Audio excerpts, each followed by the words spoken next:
আজকের সংবাদপত্র দেখলাম কিছু কিছু ব্যক্তি বা দল তারা ধমক দিচ্ছেন, হুমকি দিচ্ছেন যে অমুক মার্কা না দিলে আমরা নির্বাচনে যাব না বা অমুকের মার্কা থাকতে পারবে না। ভাই, আমরা তো তোমাদের মার্কাতে বাধা দেইনি। কোন মার্কা তোমাদেরকে দেবে নির্বাচন কমিশন সিদ্ধান্ত নেবে। আমরা তো কথা বলে যাই যে তোমাদেরকে এই মার্কা দেওয়া যাবে না। তাহলে অযথা বিএনপির ধানের শীষকে নিয়ে টানাটানি কেন? টানাটানি এই জন্যে যে ধানের শীষ অপ্রতিরোধ্য, ধানের শীষকে ঠেকিয়ে রাখা যায় না। যেদিকে যাবেন গ্রামে গঞ্জে যেখানে সব একটাই স্লোগান হচ্ছে থেকে ধান লাগাইয়া দাও, ধান লাগাইয়া দাও। ঠিক কিনা বলেন?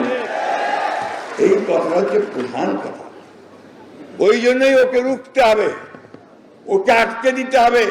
কারণ ধানের শীর্ষে এসে গেলে ওই যে বাংলাদেশের শত্রুরা আছে, সেই শত্রুরা তাদের সমস্ত কনস্পিরেসি চক্রান্ত থেকে পরাজিত হয়ে চলে যেতে বাধ্য হবে।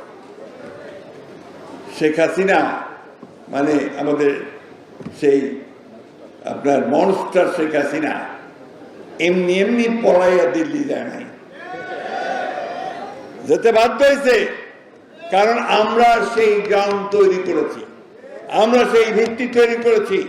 দীর্ঘ 15 বছরের সংগ্রাম দিয়ে, বুকের রক্ত দিয়ে লড়াই করে সেই জগৎ আমরা সুন্দর করেছি।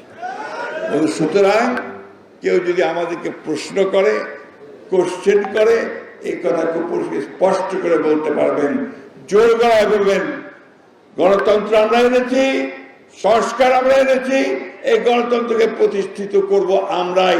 এবং এর জন্য প্রয়োজন হলে আবারও বুকের রক্ত দিয়ে আমরা গণতন্ত্রকে রক্ষা করব।